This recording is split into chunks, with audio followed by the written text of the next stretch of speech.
ಕನ್ನಡ ಸಾಹಿತ್ಯದಲ್ಲಿ ನವೋದಯದ ಕನಸುಗಾರಿಕೆಯಿಂದ ನವ್ಯ ಚಳವಳಿಯ ಬೌದ್ಧಿಕ ವಾಸ್ತವಕ್ಕೆ ಸಾಹಿತ್ಯವನ್ನು ಕರೆತಂದ ಸೇತುವೆಯಂತಿದ್ದ ಕೆಲವು ಲೇಖಕರಲ್ಲಿ ಇವರು ಒಬ್ಬರು. ಇವರು ಕವಿ, ಕಾದಂಬರಿಕಾರ, ನಾಟಕಕಾರ, ವಿಮರ್ಶಕ ಮತ್ತು ಎಲ್ಲಕ್ಕಿಂತ ಹೆಚ್ಚಾಗಿ ಒಬ್ಬ ಶ್ರೇಷ್ಠ ಶಿಕ್ಷಣ ತಜ್ಞ.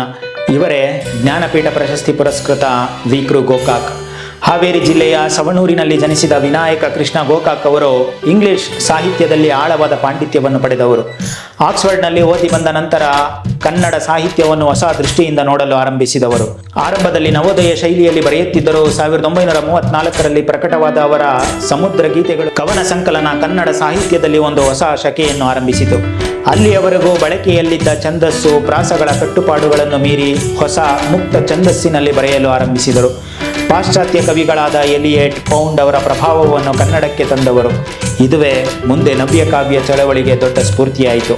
ಅವರ ಸಮರಸವೇ ಜೀವನ ಒಂದು ಮಹತ್ವದ ಕಾದಂಬರಿ. ಆದರೆ ಗೋಕಾಕರ ಜೀವನದ ಅತ್ಯಂತ ದೊಡ್ಡ ಸಾಹಿತ್ಯ ಸಾಧನೆ ಎಂದರೆ ಅವರಿಗೆ ಜ್ಞಾನಪೀಠ ಪ್ರಶಸ್ತಿಯನ್ನು ತಂದುಕೊಟ್ಟ ಭಾರತ ಸಿಂಧು ರಶ್ಮಿ ಎಂಬ ಮಹಾಕಾವ್ಯ. ಇದು 12 ಪುಸ್ತಕಗಳಲ್ಲಿ 35,000ಕ್ಕೂ ಹೆಚ್ಚು ಸಾಲುಗಳಿರುವ ಒಂದು ಬೃಹತ್ ಕೃತಿ. ಇದು ವೇದಕಾಲದ ಸಂಸ್ಕೃತಿ ಮತ್ತು ಸಿಂಧೂ ಕಣಿವೆಯ ನಾಗರಿಕತೆಯ ನಡುವಿನ ಸಂಬಂಧವನ್ನು, ಸಂಘರ್ಷವನ್ನು ಮತ್ತು ಸಮನ್ವಯವನ್ನು ಹುಡುಕುವ ಒಂದು ಮಹತ್ವಾಕಾಂಕ್ಷೆಯ ಕಾವ್ಯ. ಗೋಕಾಕರು ಕೇವಲ ಸಾಹಿತಿಯಾಗಿರಲಿಲ್ಲ, ಅವರು ಶಿಕ್ಷಣ ಕ್ಷೇತ್ರಕ್ಕೆ ನೀಡಿದ ಕೊಡುಗೆ ಅಪಾರ. 1980ರಲ್ಲಿ ಕರ್ನಾಟಕದಲ್ಲಿ ಭುಗಿಲೆದ್ದ ಗೋಕಾಕ್ ಚಳವಳಿಯನ್ನು ನಾವು ಮರೆಯುವಂತಿಲ್ಲ. ಕರ್ನಾಟಕದ ಶಾಲೆಗಳಲ್ಲಿ ಕನ್ನಡಕ್ಕೆ ಯಾವ ಸ್ಥಾನಮಾನ ಸಿಗಬೇಕು ಎಂದು ನಿರ್ಧರಿಸಲು ರಚನೆಯಾದ ಸಮಿತಿಯ ಅಧ್ಯಕ್ಷರಾಗಿದ್ದವರೇ ವಿ.ಕೃ. ಗೋಕಾಕ್. ಅವರು ನೀಡಿದ ಗೋಕಾಕ್ ವರದಿ ಕನ್ನಡಕ್ಕೆ ಪ್ರಾಥಮಿಕ ಶಿಕ್ಷಣದಲ್ಲಿ ಅಗ್ರಸ್ಥಾನ ನೀಡಬೇಕು ಎಂದು ಸ್ಪಷ್ಟವಾಗಿ ಹೇಳಿತು. ಈ ವರದಿಯ ಜಾರಿಗಾಗಿ ನಡೆದ ಚಳವಳಿ ಇಡೀ ಕನ್ನಡಿಗರನ್ನು ಒಗ್ಗೂಡಿಸಿತು.